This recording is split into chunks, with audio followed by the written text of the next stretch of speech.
Hi, my name is James Rebholz. And I'm Ethan Rowe, and the cameraman is Khalil. And this is... I'm James Rebholz as well. This James Rebholz's grandfather. And then we're doing this interview on May 11th, 2022. So first we will be starting your childhood, and so where in Delaware were you born? I was born in Wilmington, Delaware, and I was born there because I wanted to be close to my mother when I was born. Oh. And do you remember anything about Delaware? No, I was there for 6 months. I really don't remember much of anything about that. I remember recollections because I have a $2 bill from my godfather, who also happened to be my obstetrician. Okay. So then, do you know why you moved to Milwaukee? Yeah, yes, I do, because we're born and raised in Milwaukee, except for me, because I wanted to be close to my mother when I was born, and my father was stationed out in Wilmington, Delaware, in the Army at the time. It was 1944. And so the plan was always to come back here. And so 6 months after I was born, we came back here.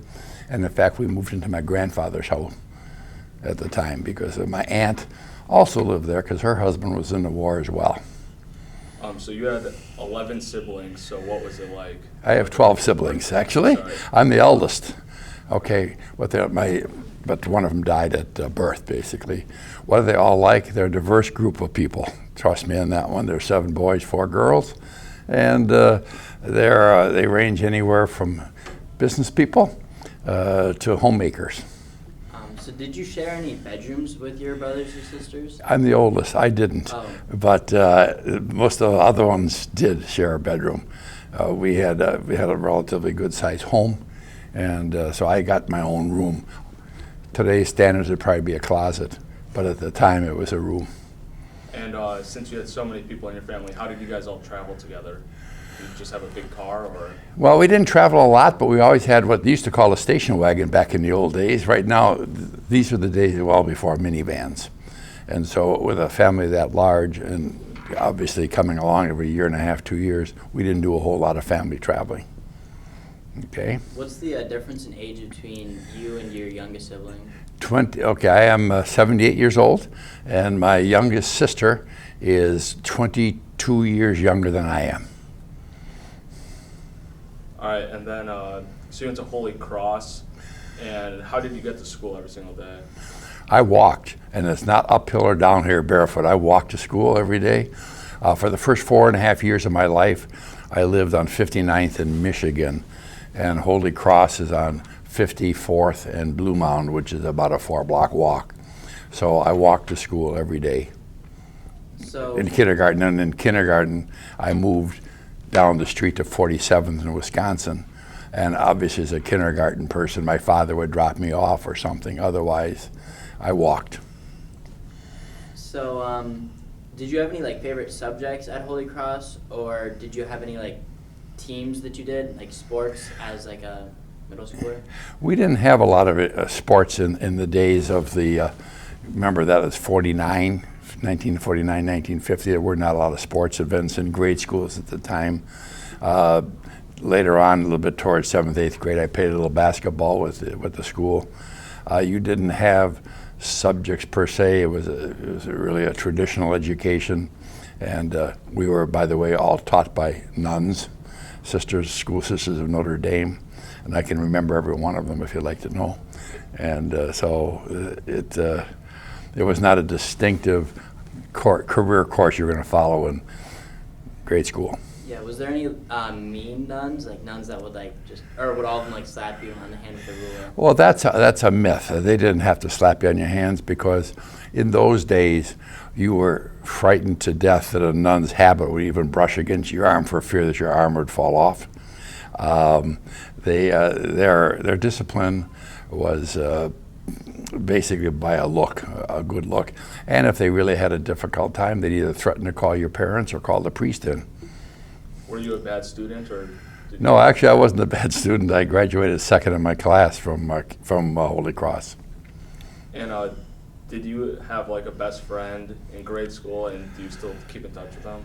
Okay, no, my friends from grade school I don't keep in touch with because they've pretty much all dissipated. I've been in the same neighborhood most of my life, so we have a broad spectrum of acquaintances. But I'm not a big firm believer in having 27 best friends because they can't all be best. Did you play with a lot of kids around your neighborhood, since you mentioned your neighborhood? Yeah, we had, in our day, what's now called Mitchell Boulevard Park used to be called Soldiers Home, Soldiers Field. There also used to be a cloistered convent on Wells Street, which is a block north, about 49th Street. Cloistered convent, for those of you who are really young, is where the nuns don't come out. You never see them. And in fact, when you go over there, you would talk to a drum, and if you would take anything to them, they'd spin the drum around, you put it in. The only reason I mentioned that is they had a large field next to it, which we call Sisters Field, and that's where we play our baseball, our softball, and whatever. Either Soldiers Home on 52nd and Blue Mound or Sisters Field on 49th and Wells Street. And then, what activities did you do in, around the neighborhood, except for playing baseball at those parks?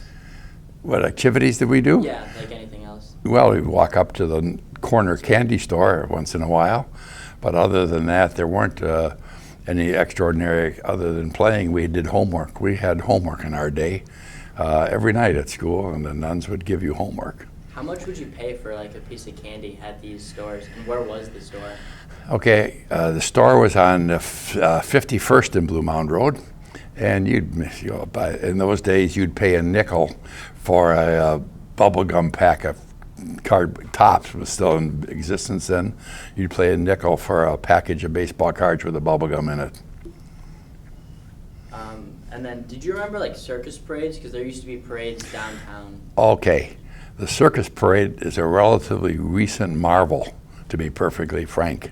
The Circus Parade didn't come around until the 60s, early 70s, and that was a resurgence in Milwaukee. Okay. So now moving on to high school. Yes. So did you enjoy coming to Marquette? I did actually. I was groomed to come to Marquette. My principal at Holy Cross was Sister Christine, and she kept a couple of us in at recess in our 8th grade year to prep us for the exam, to make sure that we were prepped for the exam. So yes, I was prepped to go to Marquette. I was the only one out of my school. No, there's another kid from the neighborhood in my school who went to Marquette High. And then, did you have any favorite memories of Father Boyles? Father Boyle? Yeah. It's funny, Father Boyle, for those of you who don't know, was he's a vice principal and a disciplinarian at the time. And you guys still have Jug, I understand. We had Jug as well. We had 40 demerits. Our little demerit cards were 40 demerits, and every 5 demerits was a Jug, unless you were really a serious misbehavior. Then you merited SWATs. SWATs were administered by Father Boyle with a golf club, okay, without a head on it. The golf club was just the shaft, and you were told to bend over, grab your knees, and depending on the degree of your offense, you could get anywhere from 2 to 5 at a time. And for us, when you hit 40 demerits, you were suspended. And in those days, to get back into school, when I started here, you had to memorize 5 pages of prose and poetry. That was a textbook to get back in. Towards my junior, senior year, he switched over to the Bible, and you had to memorize 5 pages of the New Testament. And to get back in, I never was suspended, but to get back in, my colleagues did. Not only did they think they could memorize it, but he'd stop them in mid-recitation and skip ahead 2 pages. And so, okay, we've got that. Now what is on page 4? So, and if you tried to outsmart Father Boyle, who was a good guy, he was a wrestler in his previous day, a big burly fellow, to outsmart him, people would try to put a notebook down the back of their pants and whatever, which is poorly chosen way to do it because you can hear it on the thing, in which case you would not only have to take that notebook out, but he would redouble his efforts to make sure that you got the full benefit of the SWATs. And I would suggest to you that everybody in my class of 234 in 1962 had a taste of the club. How many times do you think you got hit by that club? Once. Once. Because I had to, because I was, I don't know what I did. I probably was innocent, but Father Boyle was the judge, jury, and appeals, and you didn't want to bother with that. And I realized that probably to make my Marquette career fulfilled, I would have to be administered the SWATs. Did you ever get a Saturday jug or just a normal jug, or were you always a good kid? I got a couple. I was pretty much a wimp, pretty much a geek, and so I didn't get any Saturday jugs. I maybe had one or two in my 4 years here of regular jugs because I said I was a geek. I was educated by the nuns, and I lived not too far away. I sure didn't want to tell my parents I wasn't going to be home on time because I'm sitting in jug, because I would have heard about it. So you were talking about Father Forrey's advice on girls. What was that again? Okay, Father Forrey. We had a couple of different things, and you mentioned Father Boyle earlier. Okay, he was. You might want to call it sex education or whatever. He would be talking to the boys around sophomore year, junior year, prom time, whatever, and his advice was, now boys, you are like light bulbs, and your girlfriend is like an iron. You are going to get hot instantly when you're turned on. It takes an iron a longer time to warm up, but once that iron is warm, it's going to stay hotter a lot longer than you are hot, so just don't be fooling around with your girlfriend. Now, Father Forrey's advice was, he was an English teacher, great little guy. His advice was the Father Forrey women's theory. His theory was you always see a ugly woman with a very attractive woman, because the ugly woman thinks she looks so much better being next to this good-looking one, and the good-looking one knows she looks so much better next to the ugly one. So that was his philosophy. So as you can probably tell, we didn't get a lot of advanced life lessons at Marquette. They were okay. I could give you the sex ed. We all had a doctor come in to give us a lecture, and I remember that distinctly because the doctor walked in the room and he said, congratulations, you are all champions. And even us weaklings were looking around and say, what do you mean? He said, of the 172,000 sperm, you were the first to reach the egg. So congratulations to you all. And so that's the advantage of a Marquette education. You can get away with things like that. Did you get that every single year? Or was No, that's why that was memorable. The doctor was a first year. Well, Father Forrey and Father Boyle and the other priests here would always give you their advices and things like that. And we had a very tight school. And I think you have a tight school here as well. So since Marquette's an all-boys school, did you guys just talk to the SHA girls, or were there any other schools around that? Okay, funny you should say that, because there was no DSHA when I was there. There was a Holy Angel school and a Divine Savior high school, both all-girls schools. And the Holy Angels was down about 14th Street. Divine Savior was out on the west side. They merged shortly after I graduated. But yes, that was the appointed, those were the appointed escorts, if you can say that. They were invited to our proms, and then we would go invited to their proms. So you mentioned the science club in the pre-interview. Do you remember anything about that club, or? The science club was actually Father Ostertag was he was a science teacher here, and he was the moderator of that. And essentially, what that is nowhere near what you guys do today with robotics and stuff. He would take us to various tours. We would tour the Falk plant or tour a brewery to see how the manufacturing processes work. And it meant generally after school, but we didn't do science projects per se. It was just a class of interest. So did you do follies senior year?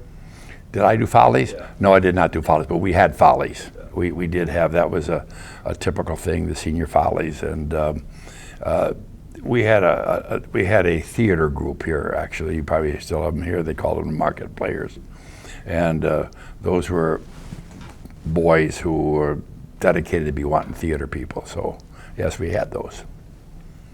Do you have any favorite memories of Marquette? You know, like walking through the hallways and just seeing something funny, or just joking around with your friends, just anything that really stands out? Of Marquette, well, as I said, we were a very tight-knit group. I can tell you a few unique things that are taken for granted here. We had lunch downstairs in a rustic cafeteria nowhere near the Cannon Commons.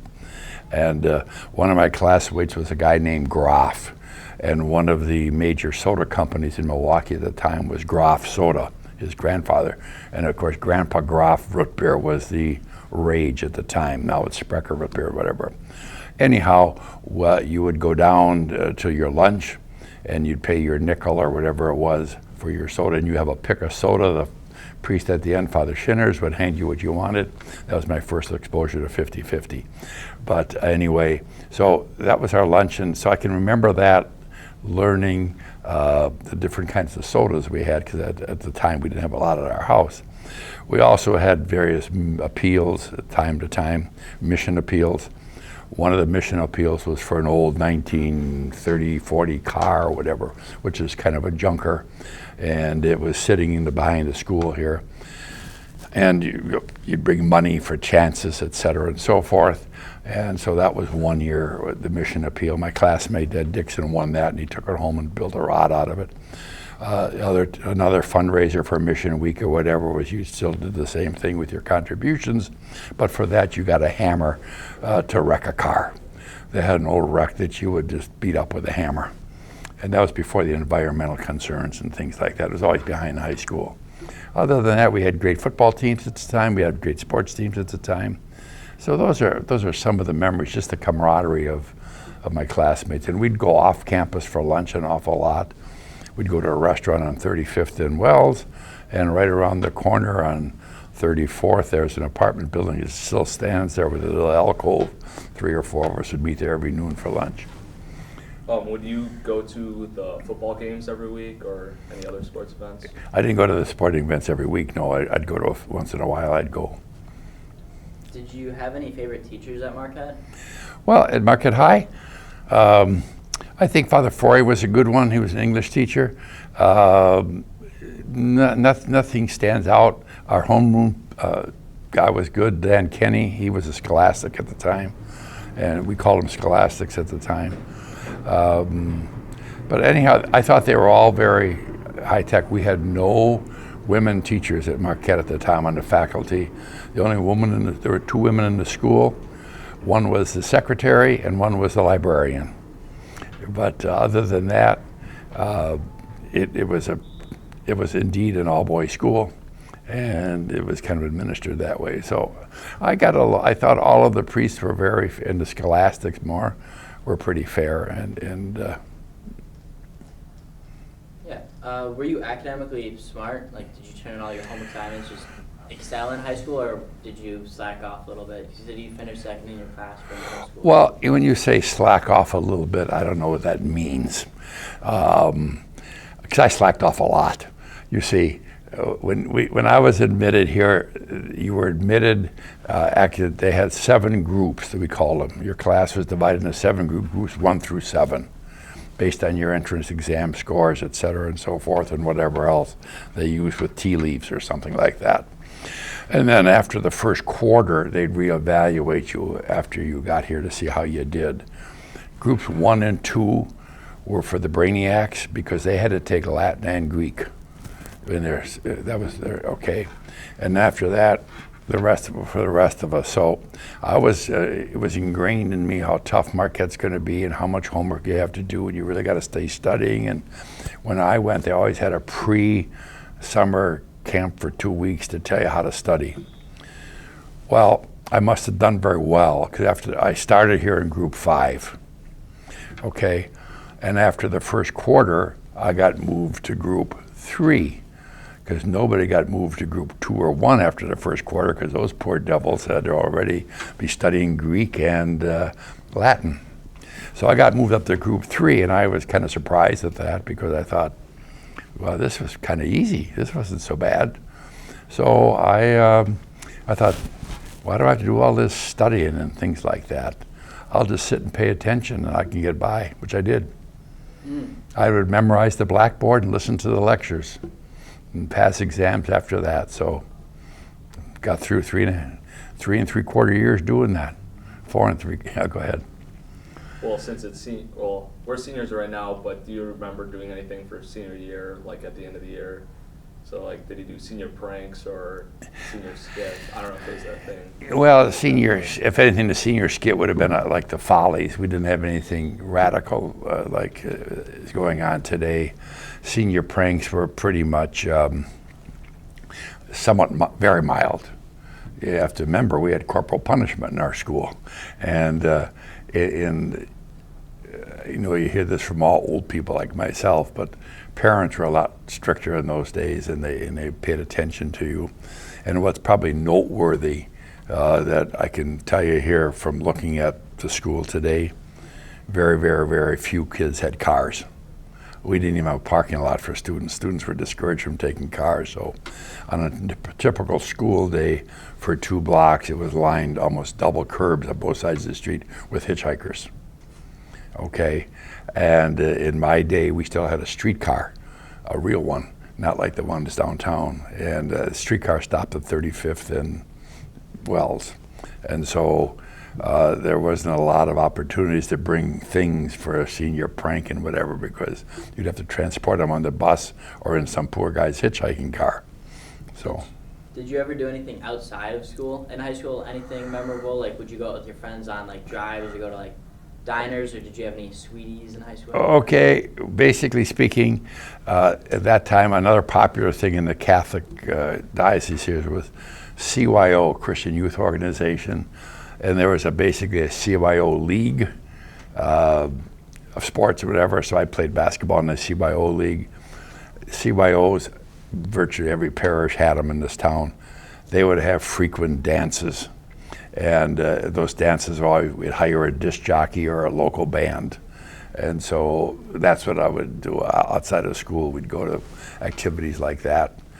Pig and Whistle was the person who taught McDonald's how to make a Big Mac, because they had sandwiches, and that was up on Capitol Drive. They called it Pig. So you have your normal custard stands. There was Leon's, there was Gillies, and there was Holzhauer's, which is now a restaurant on 52nd and Blue Mountain. But those are kind of the 3 hangouts for high school kids and things like that.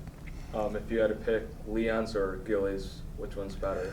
Holzhauer's one in the middle of the 2 of them.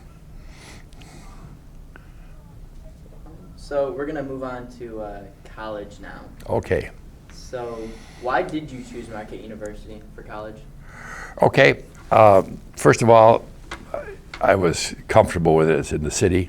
I worked through high school at Holy Cross, my parish, as a janitor. And I got comfortable. In fact, my best friend from high school worked with me at Holy Cross. And as I said, I was the oldest of 11 children at that time, and I did a lot of babysitting at home. I stuck around at home, and I guess I was kind of bashful to leave home. So I liked Marquette. I decided I was going to go to Marquette and become a doctor, a physician. And basically that's the only university I applied to join. Did any of your best friends follow you from high school, or do you still keep in touch with a lot of them? And in college, did you keep in touch with a lot of them? Okay, ironic question. My best friend from high school is still my best friend to this day. I've been best man at 2 of his weddings. Okay, he was best man at my only wedding. And so I still keep in touch with him. I'm having dinner with him and his wife tomorrow. Some of the kids that weren't my best friends in high school became good friends at Marquette, because we had a goodly number of kids from Marquette High School who went to Marquette University. At the time, that was almost an expectation that Marquette High was a big feeder school for Marquette U. Did you live in a dorm, or did you just live at home? I lived at home as a commuter student, because I was working when I went to university then. I worked for my father, or it was my grandfather was in the insurance business. He incorporated his agency in 1932. He was followed by my father, and my father said, "You're going to work for the family company when you're going to college." So I did that. So I stayed at home as well. So was your normal day just going to school and then right after going straight to work? Yes, that was a typical day in the life of Jim Rebholz. So you said that you went to Marquette for like a doctor's degree? I wanted to be a doctor. I was going to be a doctor. And I got to Marquette, and by sophomore year, I took all the prerequisites. You know, Marquette University has a lot of prereqs and whatever. Sophomore year was my turning point because I took an organic chemistry class with who was a wizard professor. He was blind, and so all they had was his teaching assistant right on the blackboard. He would talk a mile a minute, and organic chemistry is pretty much a memory thing. And I thought, my God, 7 more years of this is something I don't want to endure. And at the same time, contemporaneously, I got a good English professor and a good philosophy professor. At the time, you needed 12 credits of English, 10 credits of philosophy, or 9 credits of, you get the picture. And so I thought, this is fun, I'm enjoying this. And since it appears to be my destiny that I'm going to be working in the family company, I guess I don't want to be a doctor anymore. And so as a result, I switched my major to English and philosophy, and I almost got out with a minor in theology. So since you wanted to be a doctor, did you have to pay for tuition, or did your parents help you out? I worked my way through college. But having said that, our tuition here was a lot different. My tuition at Marquette High School was somewhere in the neighborhood of $200, $175, $200 a year. When I went from 1958 to 1962, and 62 to 66 at Marquette U. How much was the tuition at Marquette U? Golly. That might have been like $600 a semester or something like that, maybe a little more than that. But remember, those were good old dollars. When somebody asked me in 8th grade, what do you want to do when you grow up, or what do you want to be when you grow up? I said, I want to have a job that makes me $10,000 a year. Because in those days, $10,000 was big, big money. You could buy a new car for $2,300. Do you remember how much you made working for your family's company in college? Not off the top of my head. No, it was not nearly what I was worth, as you might expect. But that is so typical of family businesses, though. Family members working for family businesses are always pretty much taken advantage of. Did you get a car in college, or was that in high school? No, actually, I didn't get a car until I graduated from college. I had access to cars at home, and there was no need for a car because I was living at home. I lived at home all the way through college as well. So there was no need for me to have a car. I had one at my disposal if I needed one. I got a car when I graduated because I needed it to work in the insurance business. What type of car was it? A Ford. Ford F500 XL. 500 XL, it was a Ford. One of the biggest clients we had at the time was a Ford dealership, so there was no question I was going to drive a Ford. What was since this is about City of Milwaukee, do you remember any favorite spots in Milwaukee when you're in college or high school? Or, when I was growing up in Milwaukee, we were really starting to change. The city of Milwaukee was changing. I can remember the freeway being built. I can remember the streetcars which ran on tracks with wires throughout the city. I can remember County Stadium just being finished. And so favorite spots, some of those became, because they were so new. I told you some of the custard stands and whatever, but Milwaukee, we had a museum. Our zoo used to be in Washington Park, if you know where that is. And we were a lot smaller city, but we were just on the cusp. I can remember when Summerfest was nothing more than vacant land on the lakefront. There was no Summerfest. What did you think when they were building the freeways or highways? Did you have any thoughts this is gonna ruin the city at all, or were you excited? We were excited because in the nighttime, if you had a friend with a car, you could try it out when there was no workers around. Okay, and it was half finished. But no, I had no thoughts, but my environmental awareness was non-existent at the time, so I didn't think it was going to be a disaster at all. In fact, it was going to help. It was going to help the transportation around, because it was sometimes, limited how to get around in Milwaukee. The streetcar, which was 15 cents fare, ran on track, so you only had a limited way of getting around. The freeway opened up Milwaukee a great deal. Well, so you brought up County Stadium, so do you like Miller Park more or County Stadium? I'm torn, okay? I'm a season ticket holder at both places. County Stadium was a more intimate facility, but it's a whole different game right now than it was before. I remember I went to County Stadium with my grandfather. We'd go to ball games there, and the players were more accessible then. You'd get into County Stadium with such promotions as Plankinton Hot Dogs, was a hot dog company at the time, and you bought 5 packages of Plankinton hot dogs, and you got to go to the stadium, and the baseball players in the afternoon, our famous Braves, would have little clinics that teach you how they played and whatever. Now, those were the days where baseball players were baseball players. They'd pitch a whole 9 innings. They'd play the whole 9 innings. And by the way, in between innings, they'd go in the dugout and grab a cigarette or something. Oh, did you have a favorite Braves player or Brewers player? Okay, as far as a Braves player, I like Lou Burdette. He was a pitcher. Warren Spahn was a pitcher. Brewers came a lot later. Brewers preceded me because Milwaukee Brewers were the minor league teams that were here in the 40s. Okay, when Mr. Seelig brought the Seattle Pilots here, we renamed that team the Brewers. And so I have favorite Brewers players. Yes, I continue to get favorite ones as we go along. And so I've traveled that baseball journey here as long as we've had a baseball team in Milwaukee. So it started with my grandfather, and then my father. I've been to all the All-Star games that were here, and been to a World Series here. And so today, who would my favorite? I like Ryan Braun.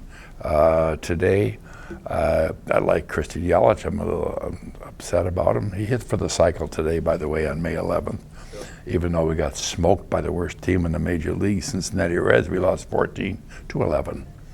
And so. Do you remember when the Braves left? Yes. What were you feeling? Oh, yes. Okay. When the Braves left and moved to Atlanta, it was like a betrayal of the city, and the city was up in arms. Lou Perini was the owner. Ironically enough, we were righteously indignant, and there was all kinds of editorials going on and protests going on. But we stole the Braves from Boston, so we should have been that self-righteous. It was the Boston Braves. The owner was Lou Perini, who was a big construction magnate in Boston. So yeah, to us it made a big difference because that was our major sport. The Packers played here, but they were not a major team at the time. So the Milwaukee Braves was our major league team, and when they left, the city thought, what are we going to do now? Now we have a stadium with no team, and now we have nothing else to root for in the summer. So I was disappointed, like half the city, all the city of Milwaukee.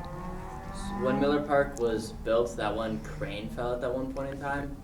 Big Blue, yes. Yeah. Were you anywhere near there, or do you just remember seeing it on the news or anything like that? Okay, I can tell you, I live in the family home that I was raised in. I'm the 3rd generation of my family home, which is on 50th Street between Wisconsin Avenue and Blue Mound Road. When Big Blue fell, our house shook.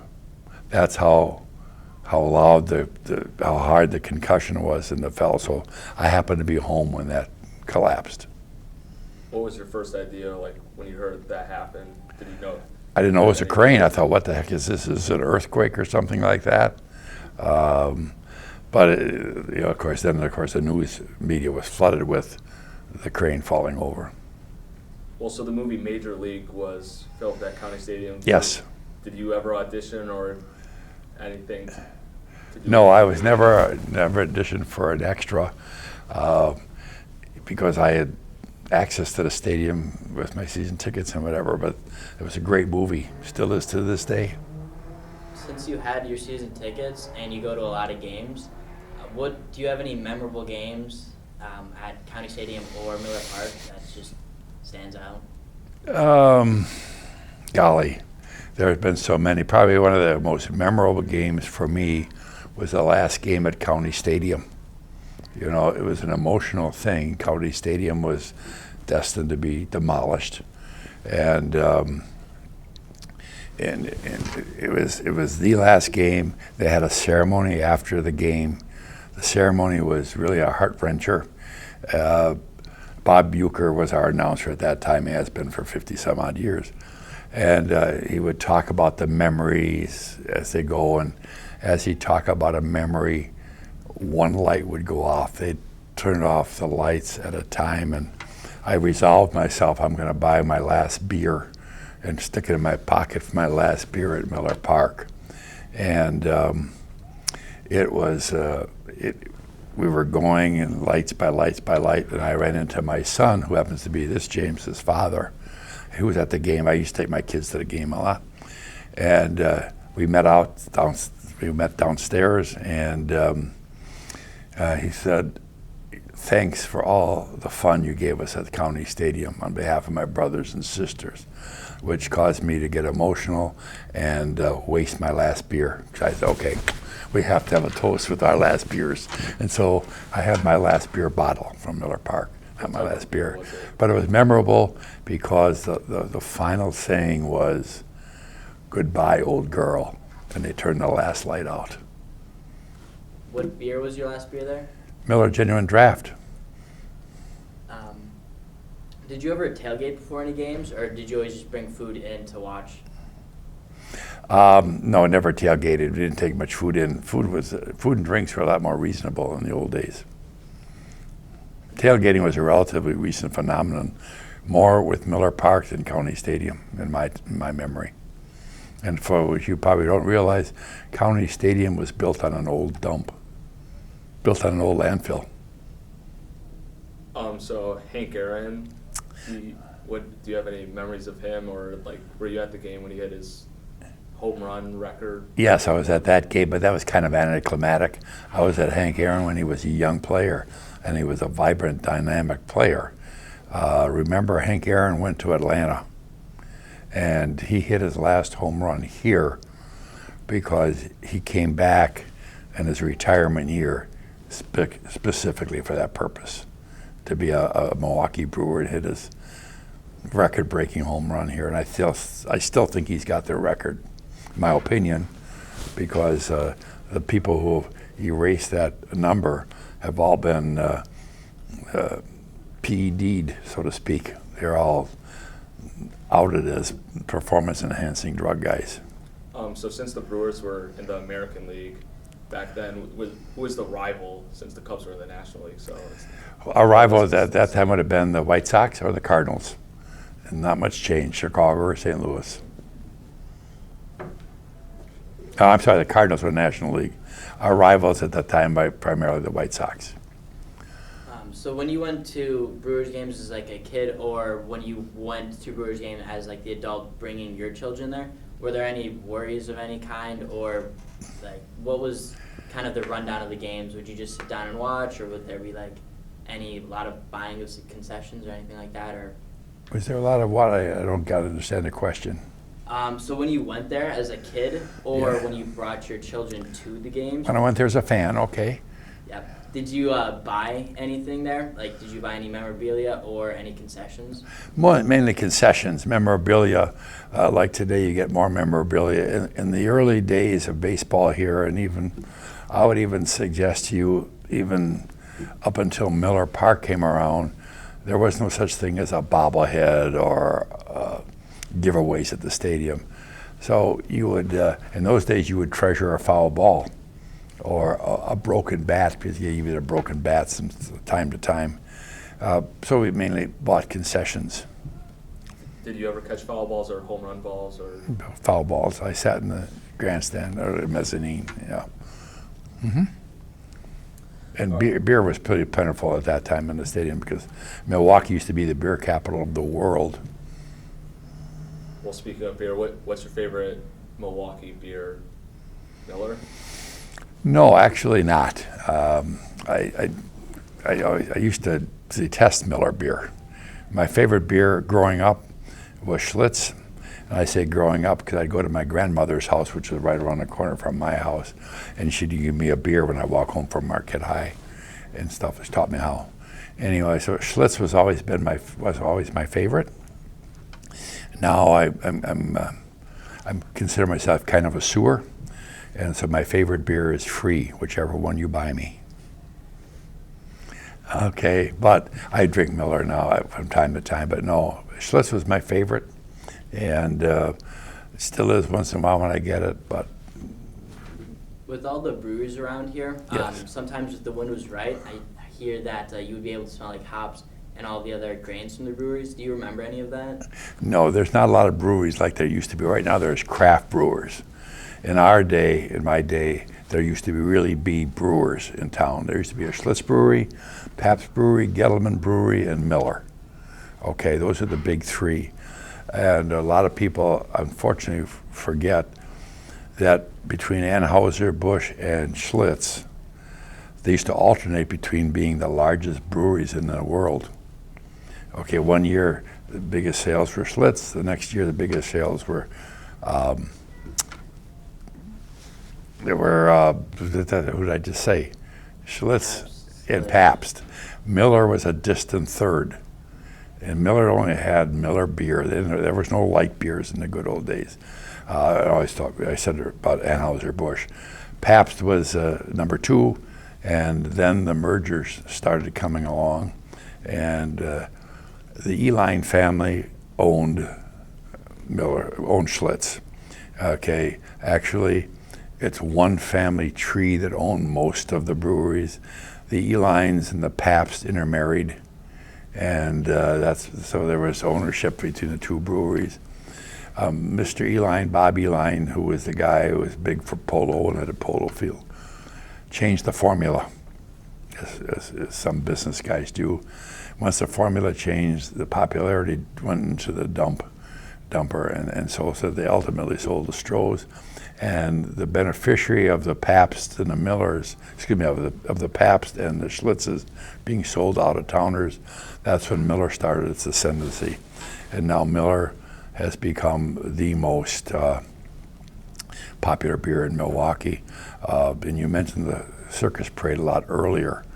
The Circus Parade was brought about by Schlitz Brewing Company.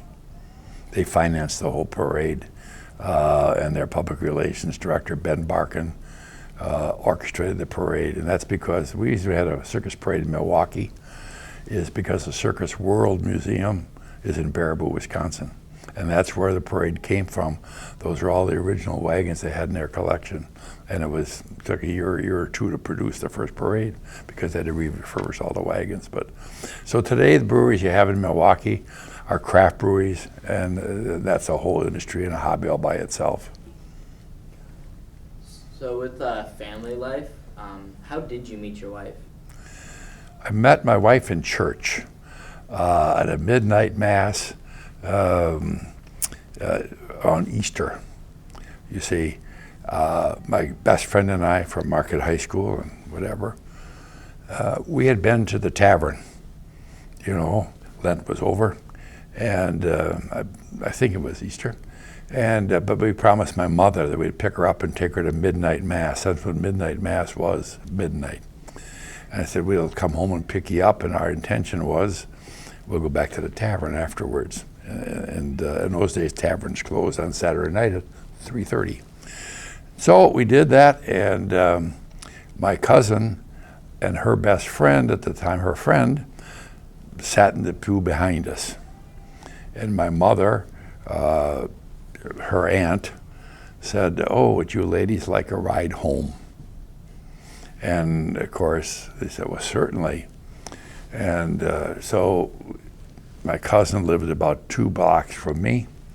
So we dropped my mother off, and we were going to drive the other 2 blocks, drop those 2 women off, and go back to the tavern. My cousin, who had a crush on my best friend, said, "We don't have to go home, boys. Where are you going?" I said, "We're going back to the tavern." "Oh, good, we're going with you." So that was it, and that's when I first met her. I didn't date her after that, but she worked in the insurance industry, and so got fixed up later. But originally met her in church at Holy Cross. Then how long after did you get married? Oh, probably 3.5 years, 4 years maybe. And then with your wife, how long were you married until you had your first kid?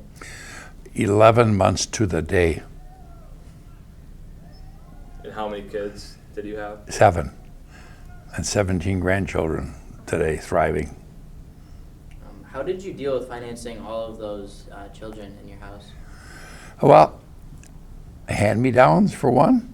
Clothes were hand-me-down. We'd always buy in bulk. I still have a 27 cubic foot freezer I bought 50 years ago, and kept it full of food. My uncle, one of my uncles on my mother's side, lived in the country, so he'd hook us up with pigs and cows and things like that. And so we just made do with what you do. We didn't have grand aspirations. We didn't go out for dinner a whole lot. And there was always a way. God always found us a way to have money to eat, and the kids always came first. But the secret was buy on sale, buy bulk, and use your freezers. What job did you have when you started to have kids? I was in the insurance business. I told you I worked through college in the insurance industry. I worked for my father, who worked for his father. And so I was there, and then ironically enough, in 1978, I left and went into competition against them. We had a discussion. The discussion was a business discussion, legitimate business discussion. At that point in time, my brother had come into the business. My brother right underneath me had come into the business. And we had a discussion, and the discussion was, how do we grow, or how do we ensure our future going forward? And his ideas were different than my ideas. And in a kingdom, when the prince and the king disagree, the king never leaves the kingdom. The prince does. And so, spur of the moment, I just said, well, then I guess I have to leave because I have to think of my family. So I left the company in 1978, went home and told my wife that I just quit my job. We had 4 kids at home. And she says, "Oh, okay, well, that's good. What are we going to do now?" "Well, I'm going to have to start my own agency." So I did. And then with the deindustrialization in Milwaukee, did that affect you at all during this time? The industrialization or deindustrialization? Deindustrialization. Oh, okay, the loss of all the manufacturing jobs, it didn't affect me directly. I think it had more of an impact on the city than anything else. Remember, I lived then, where I live now on 50th Street, when some of the major companies were still there. Miller, obviously, but Falk Corporation down in the valley. The Milwaukee Road, the railroad was down there. Alice Chalmers was 15 minutes away. I think probably one of the biggest, most devastating losses was Alice Chalmers, actually, because they had generations of people working there. I mean, multiple generations that was lost. But as the industrial base started to crumble and move out, some of the tech base and the smaller places came into the fore here. And so it didn't affect me personally because I was never working in those companies. Some of my high school classmates were affected because many of them worked their way in the summers, they had summer jobs at the industrial plants.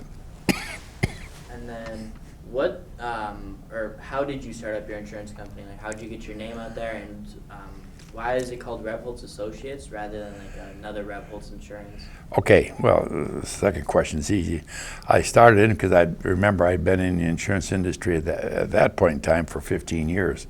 So I had a lot of contacts. It was an agency, so I had a lot of contacts on the insurance company side. I had a lot of contacts from my outside activities, and I named it Rebholz Associates because I couldn't name it Rebholz Insurance because that was a corporation and that's a protected name. So I named it Rebholz Associates. because I just made that name up on the clear blue sky. That's stretches of my imagination, huh? And so I just, people got to know, people got to call me, and I left the family company. I left with the proviso to my father that I will not take any business along with me. Just if anybody ever calls asking for me, give them my telephone number. And so that's how I got it. I never took any business away from them. After a while, people came to work for me when my father died. When my father retired, they came to me. But it just word of mouth, contacts, networking. Because I was involved with civic activities in this town too, and I was in the military. Yeah. When did you join the military? January of 1967. And then why did you join? Was there any particular reason? Or? Yes, because I graduated from Marquette in 1966, and in my day, you graduated from high school and you had a choice of a shovel, if you were lucky, or a gun. Both times you were drafted, and so it was the height of the Vietnam War, which was wildly unpopular at the time. And so I thought, I didn't get this education to go dig ditches, so I joined. I had a friend of mine who was in the Air Force Reserve, or several people in the Air Force Reserve I knew. Tom Ament actually is the one who called me. He was a former county exec here. So I joined the 440th Airlift Wing, and I was commissioned an officer in 1967. And the rest is history. I retired 31 years later in 1998. Do you have any memorable moments working in the Air Force? Many. Okay. Like one of your favorites, or I was, couple? well, the best thing the Air Force ever did for me is they made me a commander. I've been a commander for most all of my career. And being a commander, you have the life and care of all of your people under you. And so being able to make a difference in the defense of the country, for one, and make a difference in the lives of other people who maybe had less opportunities you did, were just superb. So being a commander, I could, do it. Were we always perfect? No. Well, did we do pranks in officer ranks? Yes. But I guess overall, just being a commander in the Air Force was a life changer. And in fact, being in the Air Force and the military is a life changer. I think every person should have exposure to the military. Military is a family of itself. I have long-term friends in the military. Anywhere in the country I go, I'm going to have a friend. When my daughter went in, we had a couple who were our friends from another association in the military, and they kind of took her under her arm when she was in her training and took her to Thanksgiving, took her to Mardi Gras, et cetera, like that. So I think the most noteworthy thing I liked about the military when I was in was being a commander. I also got a chance to get engaged with certain organizations. I told you there was a Reserve Officers Association of America. It was a professional organization for reserve officers. So I joined that early on, and probably much to your surprise, I was able to talk. I convinced people to vote for me, and I got elected national president of the association. At that time, we were 120,000 members. It's way down now, but so I got to be the national president of the Reserve Officers Association, headquartered in Washington. So that was fun. That was good. Sometime after I retired in 1998, and then in 2007, there was another organization called the National Committee for Employer Support of the Guard and Reserve. That was an organization whose sole purpose was to foster a good relationship between employers of the country and the men and women who serve in the Reserve and Guard, because at that point in time, the tempo of taking those people, activating them, and things like that was getting high. The organization itself was founded by Richard Nixon when he was president, and a guy by the name of James Roach, who was just retired as chairman of General Motors. pretty heady guys, okay? And so that organization got, as the Gulf Wars worked up, they got to be very important in most opinions because people were being activated all the time. During the height of the Gulf War, we had 300,000 to 500,000 reserve and guard people on active duty, which means they got taken away from their civilian jobs. And our goal was to, the goal of that committee was to build good relationships. I got appointed to be the national chairman of that organization by Secretary of Defense Robert Gates. That was an appointment. So that was probably one of my highlights because I met people I would never in my life meet otherwise because my job was to travel the country speaking and meeting with the top corporate leaders, Ford Motor Company, Chrysler, General Motors. So that was probably the highlight of that. And I served my 2 terms and got out of that in 2013. Did you ever meet any presidents, or since you said you travel a lot, did you meet any other famous people? Sure. Did you meet them? Okay, once a year, the top 15 employers in the United States were taken to Washington, D.C. and received a big award, black tie dinner at the Pentagon in Washington, D.C. And basically, the president always traditionally met with them.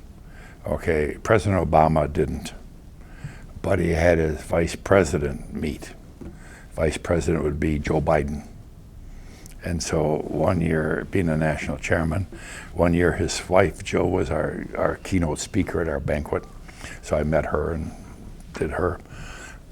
And then when we had the awards banquet, they said to me, oh, by the way, the vice president's going to be meeting with your awardees. Why don't you take care of them? Just talk with them a little bit and then take them in and introduce them to people. So, yeah, so he and I talked, and so I met him, and he's a pleasant chap. Prior to that, in the Reserve Officers Association, I had met George Bush and, excuse me, numerous senators and congressmen over the years, but and high-level military guys, chairman of Joint Chiefs.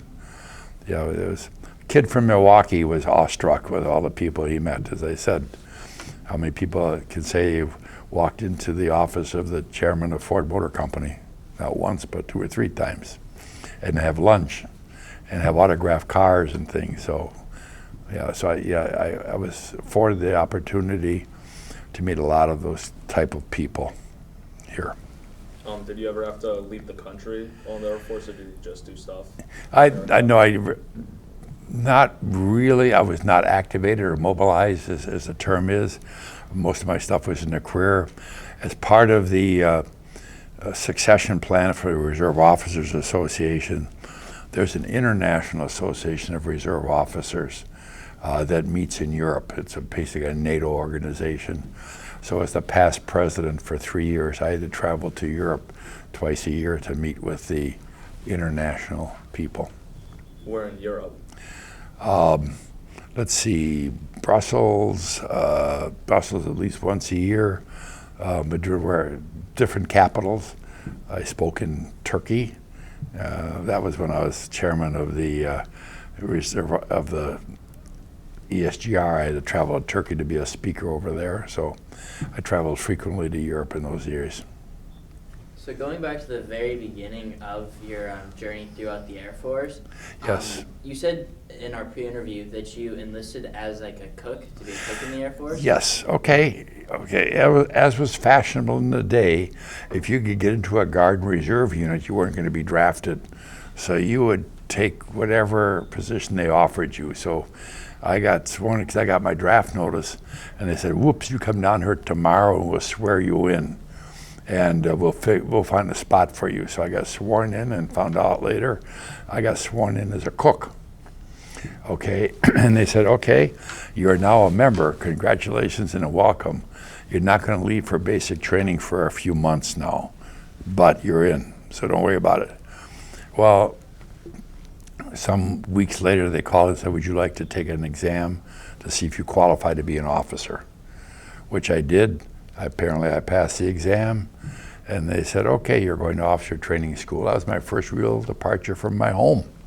It was officer training school. I went down to Texas and became commissioned on March 17th, 1997. No, 1967. See, I'm just showing you that old guys sometimes have memory lapses. So going back to insurance, you obviously aren't working at an insurance company at this moment in time, but you did merge with, I believe it's Zing and Brown. Okay. What happened with that? Okay. Why is it obvious I'm not working? Do I look like a street bum derelict? No. You're a pre-interview. Okay. Basically speaking, as I told you, I left and went on my own, opened my own office. When I left, I didn't even have an office or whatever, but I got one. And after a few years, 4, 5, 6 years, I realized that I'm mortal. I'm going to die someday, and a one-man thing is not good. So I looked for a place to merge with, so to speak.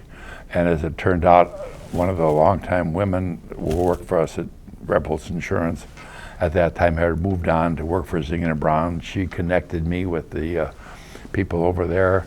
And so I merged the agency over there and then became an owner, a partner. Where did you work when you didn't have your own place? Did you just work from home and do calls from home? Or? Oh, I got an office within a month after quitting. Yeah, I worked at home, but home's not a place to work.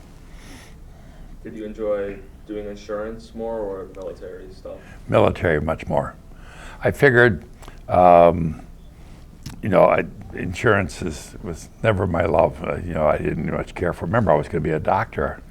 The thing I liked most about the insurance business was dealing with people, not selling a product, but dealing with people and taking care of people.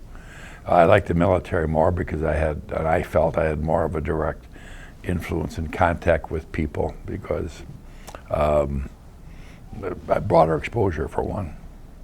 What kind of Milwaukee businesses did you insure in either insurance company that you were in? Like any noteworthy ones? I remember seeing something about you guys insuring Rose's Flower Shop down in Wauwatosa. Is there any other businesses or buildings that you would insure?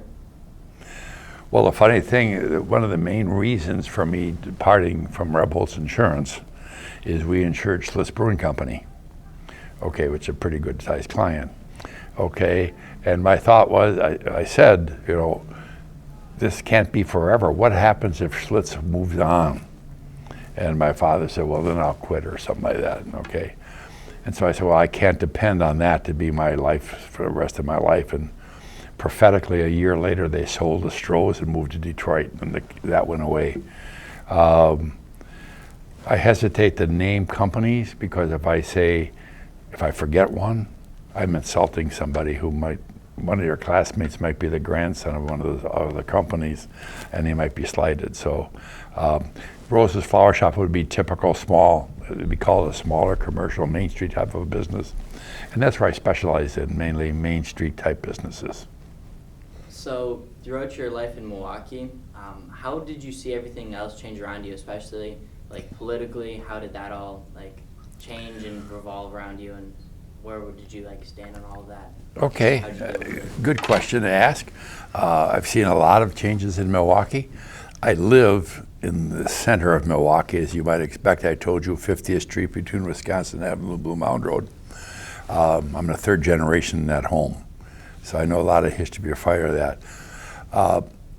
When I was in high school, Milwaukee was a relatively peaceful city, restive but peaceful. And we had first of all, we had a socialist mayor, Mayor Zeidler, and he kept things pretty much going. And then we had a mayor by the name of Henry Meyer. You've heard that name because that's the Meyer Festival Park. Okay, Henry Meyer was a glad-hander. He was outgoing. We need to do more recreational things in Milwaukee. Remember, we lost a baseball team in 1958. And he had a police chief named Harold Breyer. Okay, Harold Breyer was a no-nonsense police chief. Okay, law and order was his forte, no nonsense. In the 60s, early 60s, okay, you may or may not know we had a relatively large race riot in Milwaukee. There were a lot of demonstrations. There were a lot of walks. Father Grappi was a name you may have heard of. He was from the St. Benedict de Moore. There were a lot of walks across the town and protesting racial inequities in the city and how segregated we are and things like that. In my day, segregation was far more a factor than it is now, because there was a very small section of the city that was primarily African American or black. Okay, depending on what you want to talk, what term you want to use. It's somewhat spread out now, but at the time there was a lot of restive feelings that we were too segregated, and people were protesting more and more, and some protests came into fore. It broke out into a very large race riot, as you may have seen in your history books, or you may be studying in your class as we speak. Fires, arson, torching, people scared to death to leave their homes. I happened to be living in my home that summer, and my parents had a summer cottage at a lake that they were living in. I stayed home because I was manning the family store and stuff, family business. And they were nervous. People were nervous that the rioters would come because they were hitting in different areas of the city. If you notice right now, policemen wear black helmets on their motorcycles, and their riot helmets are black. During the original riots, they all wore white helmets, and they were targeted, because in the evening, dark, they were targeted with the white helmets. And so the violence was severe. Did it call attention to the disparity of our city? Very much so it did. City never changed after that. Breyer was a no-nonsense guy. You guys go up with your clubs, and any rioter you just beat up or arrest, and so we had a lot of that going on at the time. He ultimately retired, and then we had as did Henry Meyer. And then we had a succession of mayors and police chiefs who had to struggle, in my opinion, to confront where Milwaukee was coming racially and societally. Our societies were becoming more mobile.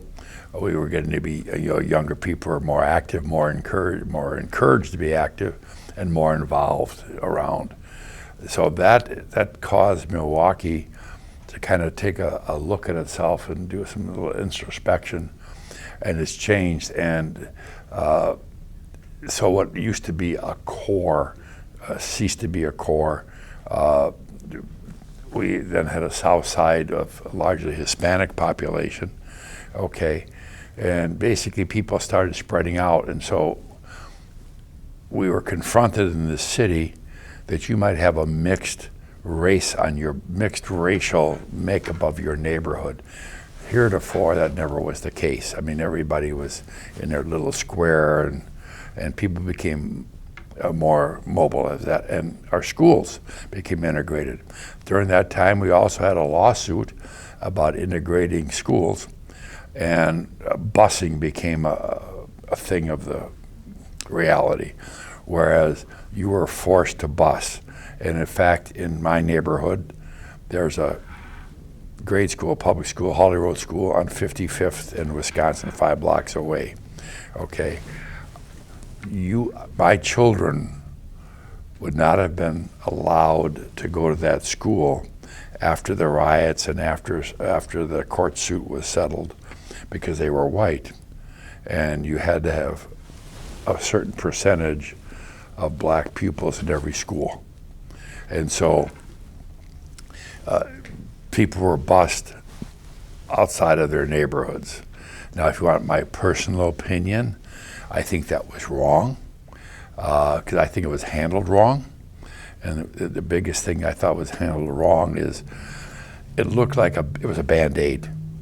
So I am going to bus you out of your neighborhood to a school quite a distance from your home, okay? But instantly after school, I'm going to bus you back to your home. So you're not going to be able to interact, make friends at your school, develop an understanding of the people around you in your school, because you're only there for your 5 hours of school a day, and then you're going to go back to your same old bias, same old neighborhood. So that has worked itself out over the years, but the initial stages of busing, largely in my opinion, were not successful for that very, very reason. It was a disservice to those who thought they were being serviced. Along with that line, we had a need for more diverse entertainment. That's where the Summerfest concept, Henry Meyer was the one who wanted to create a music festival. That's all it was a music festival at the start. They named it after him because Summerfest blossomed into the biggest music festival in the United States in its early stages. And many of those buildings are built since then. So that's another transition. Milwaukee became more of an entertainment center. Some of our deindustrialization had occurred by that time. Schlitz Brewing Company moved. As I said, Alice Chalmers closed. People were looking for more entertainment outlets to satisfy their cultural pursuits. We also built the Performing Arts Center downtown. Philanthropy came into its own. We have a lot of very wealthy people. Basically, at that time, there were several families, the Elines, the Bradleys, those still names that you recognize today. Well, the money was concentrated there fairly much. The neighborhoods of the beer barons or whatever, as the breweries declined and they went out of existence, those neighborhoods declined largely around here. Believe it or not, Highland Avenue in the 27th up to about 40th Street. If you go there, you'll see huge old houses. 10 years ago, a lot of the little houses were boarded up. Those were the beer barons' houses. That's where the Gettlemans used to live, and that wealth. So the wealth evaporated, started moving to suburbia. After the riots, a lot of the money moved out of town, left the town a little more impoverished and wanting for entertainment venues. And that's where we got things like Summerfest started. When we got a Brewers team back, you'll notice some of the wealthier folks in the city came to the fore. Herb Cole bought a professional basketball team. Bud Selig left his dealership, bought a baseball team. The Packers started getting players who could play football. Okay, prior to that, they played at County Stadium. Half their games were at County Stadium. Okay, and so there was more entertainment opportunities for the people of Milwaukee. Also, UWM started coming back into the fore, so there's more educational opportunities. Busing started to be more thoughtfully done, and so there was interaction with people, and so by my opinion, 80s, 90s, we were over that biggest hump we had to get over. Protest marches stopped. As I said, philanthropy came up. We built a Bradley Center downtown. We built venues around the city. We endowed the arts. The museum got to be one of the best recognized museums in the country. Our zoo, we moved the zoo out of Washington Park, with an elephant and a seal or something, a small animal, out to Blue Mound Road, because that was going to be one of the forefront zoos in the country because it was more natural habitat. To do that, we had to change our transportation modes a little bit in Milwaukee, and at the same time, people were starting to buy cars. People were becoming more mobile. We got rid of the streetcars. The viaduct, I refer to a viaduct. I don't know if you know what a viaduct is. It was literally a wooden structure that crossed the Miller Valley all the way down to 35th Street. And when you travel on that streetcar, which I did to go to school once in a while, a windy day, you could feel it shaking. Okay, so that went away. More parking lots became common. People used to drive more. We got different bus routes, which enabled people to move around the city.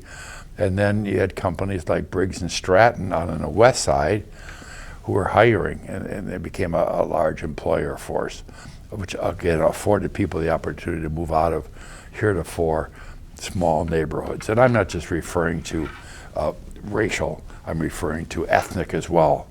You know, there was a Polish district, an Irish district, an Italian district.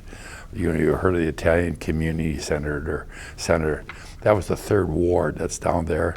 If you were Italian, that's where you lived. If you were Polish, you lived on the south side, okay? If you were black, you lived here. Where I live now was considered the country, as a matter of fact. Crossing the Wisconsin Avenue Viaduct was a great divide. You know, that was a suburban. It wasn't even suburban at the time, it was semi-rural. And so after the protest, after the riot, the big riot, we've had nothing since anywhere near that, because I think the citizenry here has evolved a lot.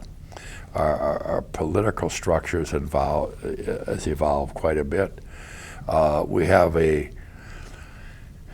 mixed race common council, governance structure. The county board common council now has people from all walks of life. In the good old days, as they say, the good old days was your seat was almost passed down. And by the way, if you're Irish, you were going to get a seat.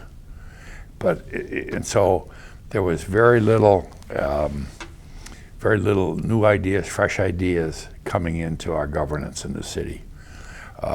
Henry Meyer ruled with an iron hand, Harold Breyer ruled with an iron hand. It quickly became apparent that we had to change. On a very, very, very minor scale, even Marquette High School changed because we got rid of the beloved SWATs. One of my classmates tried to continue that when he became a teacher here. John Fannerstill was his name, and he named his stick Mr. Discipline.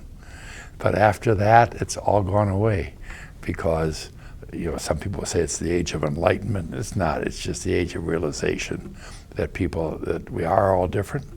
And Milwaukee has evolved, and I'm proud of the city of Milwaukee. I think it's the greatest small town in the world. We've been able to deal with our issues and, in many opinions, solve them. Are they all solved? Clearly not, because we have a high homicide rate. We have some people still living in poverty. Why is that? Arguably, it's because they're uneducated. Why are they uneducated? Well, because I could say they didn't go to school. They had the opportunity, but they didn't take it. It's too simplistic an answer. It's a cultural thing. I feel we have to overcome probably another generation or so, because you just don't change 40, 50, 100 years overnight. But in my day, I was blessed to see that it started. The genesis of a progressive Milwaukee started when I was there. It was frightening. Yeah, it was frightening. The riots were different. Okay, did I have a shotgun in my house? I certainly did, because I thought, what am I going to do when that Molotov cocktail rips through my window? Well, obviously I did nothing, because it never come through my window. But it was awakening. It was an awakening, and as I said, that's when I think philanthropy became targeted to the masses, if I can say that. Heretofore, philanthropy was for the ballet or for the symphony. For the people who really enjoyed it, the small group of people would fill the 200-person arena. Then philanthropy branched out and made the cultural arts available. I pitched for a national convention to come to Milwaukee back in the 90s. And I went to the Convention Visitors Bureau to get some background information.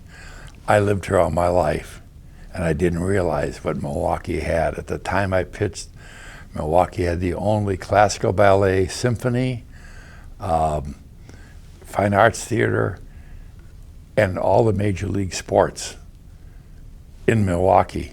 The only city west of the Mississippi who had that.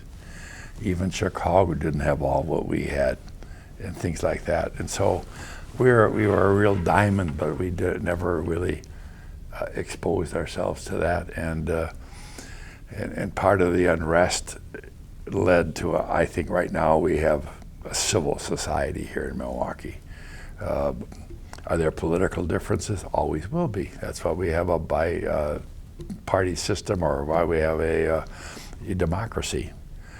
But I was blessed in my generation to see the start of that. Is it over? No. Your generation is the next to be addressing the problems, because we're too tired to in my years.